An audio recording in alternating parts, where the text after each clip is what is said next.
Assalamualaikum warahmatullahi wabarakatuh. Siswa sekalian, salam sejahtera bagi kita semua. Mari kita lanjutkan belajar fisika. Masukilah gerbang fisika. Siswa sekalian, kita lanjutkan belajar fisika. Semoga kamu tetap sehat dan semangat dalam menghadapi pandemi yang seperti ini. Hari ini kita lanjutkan materi yang lalu, yaitu mengenai waktu paruh. Waktu paruh dari zat radioaktif adalah waktu yang dibutuhkan agar aktivitas radioaktif itu berkurang setengah dari aktivitas semula.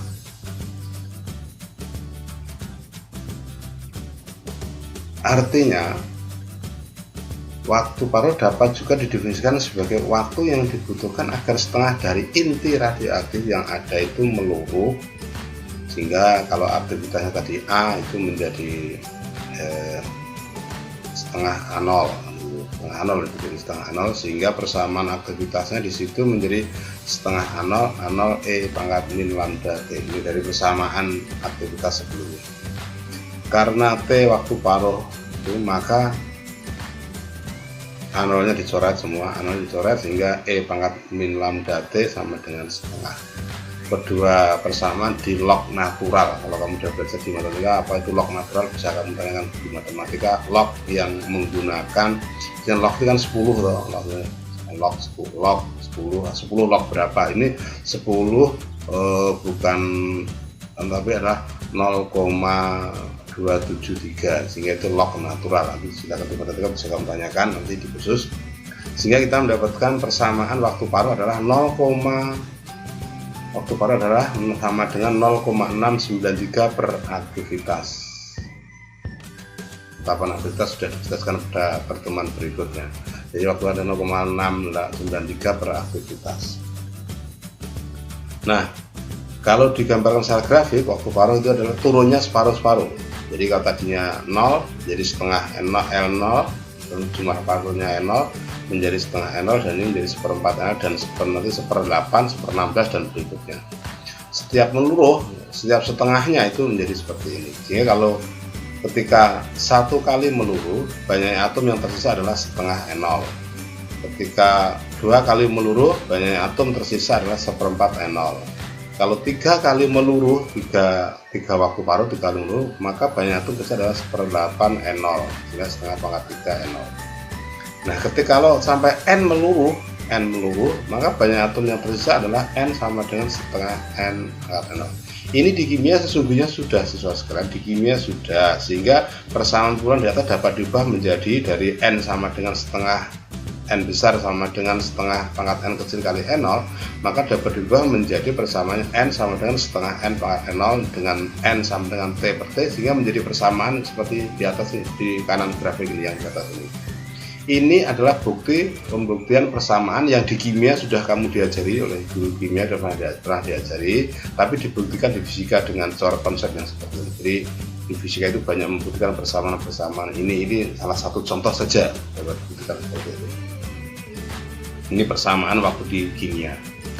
Nah, kemudian karena jumlah partikel N itu sebanding dengan massa, juga sebanding dengan aktivitas, maka persamaan peluruhan tersebut analog dengan massa maupun aktivitas, sehingga di kimia juga ada M sama dengan M0 setengah T per T, dan A sama dengan A0 setengah T per T. Ini tiga-tiganya dipakai nanti, ada 3 persamaan, tiga-tiganya dipakai untuk menyelesaikan satu persoalan.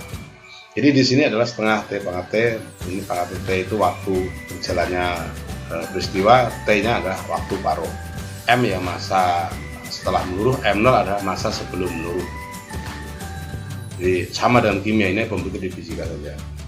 Kemudian zat radioaktif itu ada 4 deret, ini deret thorium, deret neptunium, dan uranium. Ini di alam yang ada, maka kita tahu di sini. Ini hanya tambahan materi aja bahwa di alam ini ada 4 deret ini utama seperti ini: thorium, neptunium, uranium maupun aktinium. Bisa belajar lanjut nanti supaya ada sedikit tertarikan ke teknik nuklir, jadi dibahas lengkap di teknik nuklir. Saya hanya menunjukkan di alam itu ada 4 deret utama, deret induk. Kemudian contoh soal yang harus kita pahami pelan-pelan di sini adalah Misalnya ada sebuah grafik di samping merupakan grafik jumlah partikel terhadap waktu, jumlah partikel n terhadap waktu. Nah, grafiknya bentuknya seperti ini, tapi yang tercara di sini N0, di sini 1/32. N0 itu sudah melurus berapa kali ini. Nah, ketika N0 menjadi 1/32 N0 itu ternyata membutuhkan waktu 88 tahun. Ini dari waktu yang dibutuhkan untuk melurus, sehingga yang tersisa atom yang tersisa tinggal 1/32 itu ada 88 tahun. Maka di dalam sejarah itu ada berapa umur fosil itu ya bisa ditentukan hampir tepat itu. Karena apa? Karena dilihat dari atom yang ditemukan dari fosil itu kan ada atomnya diselidiki, misalnya di sana ada karbonnya, dibandingkan karbon sekarang dengan karbon di fosil itu berapa aktivitasnya, dicek dengan alat detektor itu bisa ditentukan. Jadi bukan asal sembarangan itu menentukan waktu. Maka di negara maju kan jurusan seperti itu kan masuk IPA gitu. Di Indonesia aja itu masuk ke IPS karena itu membutuhkan penelitian, bukti, orang asal ngomong, tapi bukti tahun dan tanggal dilihat dari atom yang ada, siswa sekalian. Nah, dari data itu kelihatan bahwa N setelah menurun itu 1/32 N0. Ini N itu 1/32 N0, pada N0 nya masih N0 nya coret. 1/32 itu sama dengan setengah pangkat berapa? Pangkat 5. Sehingga setengah pangkat 5 itu sama dengan setengah pangkat 88/T. Kesimpulannya setengahnya dihilangkan hingga 5 sama dengan 88 dibagi T, sehingga T ketemu 17,5 tahun. Nah, kemudian bagaimana menghitung aktivitasnya? Aktivitasnya adalah A kali lambda kali N. Padahal lambda adalah dari waktu paruh adalah 0,693 per lambda sama dengan waktu paruh. Waktu paruhnya sudah ketemu, dimasukkan T, lambda ketemu masukkan di sini rumus aktivitas, sehingga lengkap. Dari satu grafik kita bisa menganalisis seperti itu, siswa sekalian. Nanti bentuk-bentuk yang lain bisa kamu pelajari lagi ketika kaitannya dengan aktivitas. Ini ada suatu pertanyaan yang sering dimunculkan adalah konsep yang sangat sekali. Jelaskan mengapa sinar radioaktif yang melewati medan magnet yang arahnya masuk bidang itu membeloknya seperti gambar di bawah ini. Misalnya ini sumber radiasi, ini ada zat radiasi di bawah ini, terus di atasnya itu ada medan magnet silang. Ini berarti kemarin ingat kemana kalau silang medan magnetnya adalah masuk bidang. Kenapa beta belok ke kanan? Kenapa alfa belok ke kiri? Kenapa gamma lurus? Siswa sekalian, saya jelaskan kenapa gamma lurus, bergeraknya lurus, tidak dipengaruhi oleh medan. Karena gamma ini adalah tidak bermuatan. Kalau tidak bermuatan, maka ditembakkan ke atas melalui medan magnet, tidak berpengaruh medan magnetnya. Kenapa alfa membelok ke kiri? Alfa adalah partikel zat radioaktif yang bermuatan positif. Nah, muatan positif bergerak itu dulu pernah saya ajarkan di bab 1 arus arah di semester 1. Muatan positif itu sama dengan arah arus, jadi arusnya ke atas. Nah, ini arah arus ke atas, dan B-nya masuk. B-nya masuk, ini arus ke atas ya, arus ke atas, B-nya masuk. Perhatikan tangan saya. So, kemudian gayanya kemana?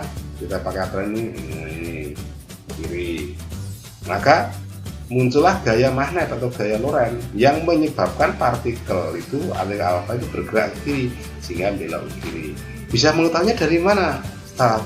Itu bisa dilihat dari kalau itu eksperimen kita menggunakan suatu gambar, suatu pulsa film sehingga nanti akan ada bekasnya itu. Nah, ini karena alfa muatannya positif berarti ke atas. Oke, paham? Ya, kalian.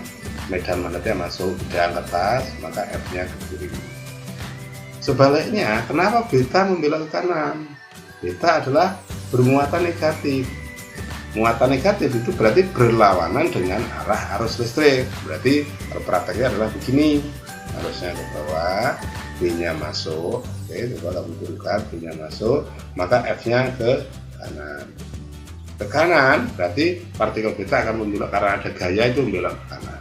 Itulah penjelasan bagaimana kaitannya dengan fisika inti, kaitannya dengan gaya magnet, itu ya akhirnya saling berkaitan. Sangat menarik sekali di fisika itu, bagaimana kita belajar konsep yang ada, kenapa bisa bergerak kiri, bisa bergerak kanan, ini kaitannya fisika inti dengan